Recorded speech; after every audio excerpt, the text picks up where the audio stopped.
台南市新起的遺址小東社會主體呢，在2020年開始施工，不過煞去挖到清朝時代的遺址。這個文史團隊在內底是來發現一寡灰仔的碎片，也有動物的骨頭。因講這個土地有跨越3個時代的歷史。提喙石啊、蚵仔殼、紅磚啊、脆油啊貼出來的清代工法，這是清代三合土鋪面的遺跡。竟然咧台南遺址小東社會主體咧起的是挖到2020年咧挖的是挖到清代遺構甲滾仔口紅磚啊水井，見證府城北門外300多年來的生活文化，嘛有通看到先民就地取材的建築智慧。基礎的部分開始是黃埔式當時迄個三合院的基礎。另外佇開挖過程中嘛，去挖到一個古井，這個古井更較久，這個古井是明朝甲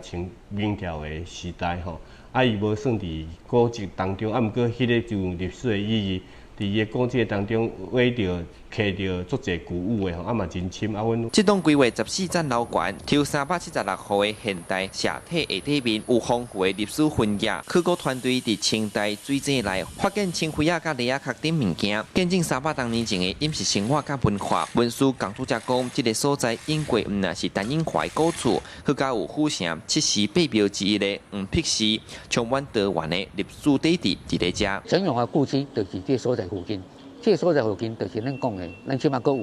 有叫做鐘樓啊。第二，這個所在有7間寺廟著名，7時8廟之一，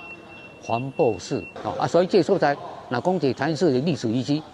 並無過問。對着時代變遷，基地嘛發現日本時期鐵道職員的宿舍遺構，對融合清代紅磚啊，甲鹿角石基地到甲水井底的茶湯啊，逐項攏是過去先民留落來的生活見證。為着延續文化，市府這陣甲部分的遺構佇現場展示，其他交予清代考古所做記錄，未來搬入去的住戶嘛通親身感受府城100年的風華。記者蘇台南採訪報道。